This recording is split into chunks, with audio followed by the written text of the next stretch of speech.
Déjà, la semaine dernière, on partait sur un épisode excellent.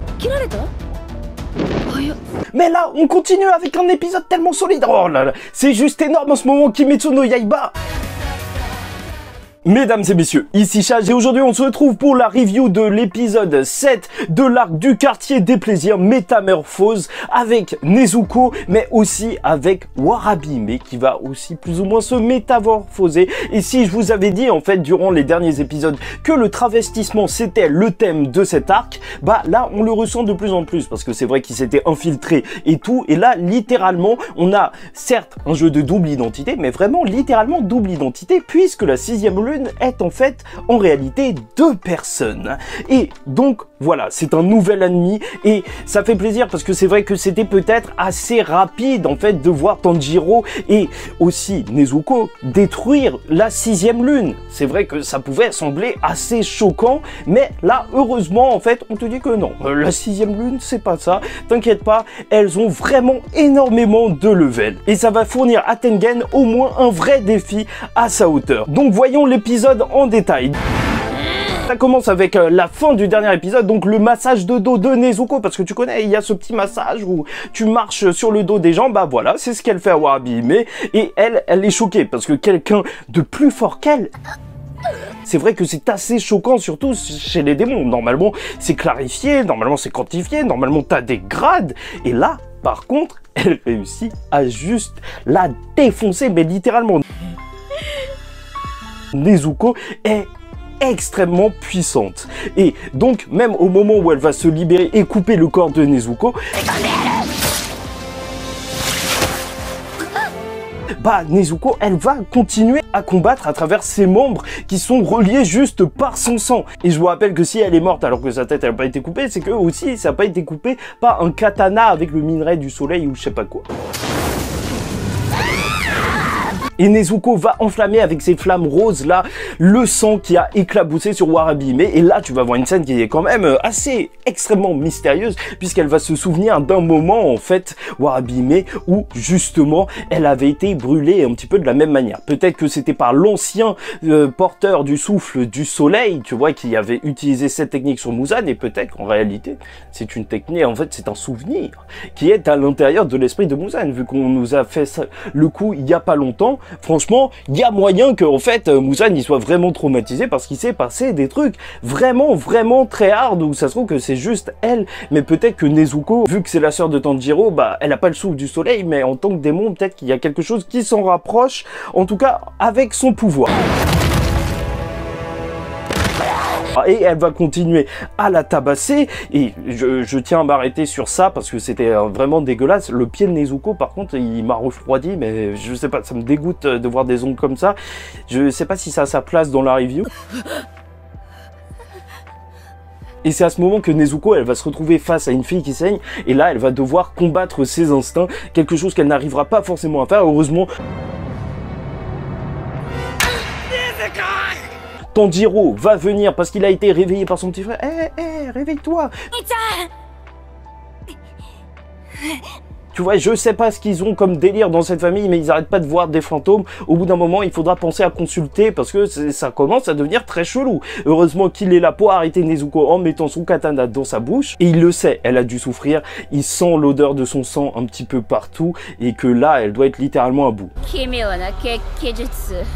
Sauf que Warabi elle va se réveiller en disant au passage que Nezuko, son pouvoir c'est des flammes qui attaquent juste les démons. Ça c'est intéressant et franchement énorme comme pouvoir pour un démon de juste pouvoir attaquer ses alliés. Mais surtout ça va être compliqué pour Tanjiro qui donc ne peut rien faire parce qu'il doit retenir sa sœur de bouffer les humains, et aussi bah il y a la lune qui veut bouffer les humains et aussi les bouffer eux. Donc c'est assez compliqué. Heureusement c'est une arrivée flamboyante, enfin même s'il n'y a pas de feu, de Tengen qui arrive et qui détend l'atmosphère directement. Et bon, il est étrangement calme à ce moment et je vous avoue que j'ai été choqué. La tête de la 6e lune qui tombe d'un coup comme ça. Mais c'est n'importe quoi. Qui s'attendait à ça? Franchement, je me suis dit quoi? Mais Tanjiro devra trouver un moyen de calmer sa sœur. Il va lui dire, bah, vas-y, chante-lui une berceuse. Et c'est ce qu'il littéralement il va faire. Assez choquant comme scène. Non, en réalité, une scène assez forte, parce que c'est une scène où, justement, l'accent a été mis sur cette scène à travers la mise en scène où la musique était complètement coupée. En fait, tu sentais juste que Nezuko se débattait et que Tanjiro se battait pour essayer de calmer sa sœur. Et franchement, ça fait de la peine. Ça fait de la peine parce que, bien sûr, ça peut faire penser à certaines maladies, tu vois, même mentales, où justement, tu essayes de calmer des gens. Mais en plus, tu sais très bien les liens qui les animent. Et à chaque fois, Kimetsu no Yaiba, c'est fort quand ça nous touche la corde sensible, tu vois. C'est vraiment ça, la force de Kimetsu no Yaiba. Et en chantant sa petite berceuse, bah, elle va repenser à sa mère, pleurer, se transformer en bébé, et dormir, et dormir. Et en même temps, qui n'est pas un bébé quand il a complètement, enfin, énormément faim? Mais ça pose aussi la question de comment elle va faire pour se rétablir de tout ça. Parce que jusque-là, elle dormait pour pallier à son manque de sang, mais là, elle s'est battue comme, comme une, pas une lune supérieure, mais presque. Et donc, ouais, c'est compliqué, c'est compliqué. Combien de temps elle devra dormir? Est-ce qu'elle aura besoin de quelque chose d'autre? C'est assez mystérieux. Là, tu vas voir la 6e lune qui en a marre parce que, voilà, Tengen, il y va pas mollo, il lui dit, mais en fait, t'es trop faible, t'es pas une lune supérieure. Et c'est à ce moment-là qu'elle va appeler son grand frère Gyutaro, et étrangement, il va remettre son corps en place qui bougeait alors que sa tête, elle était coupée, c'est donc extrêmement mystérieux.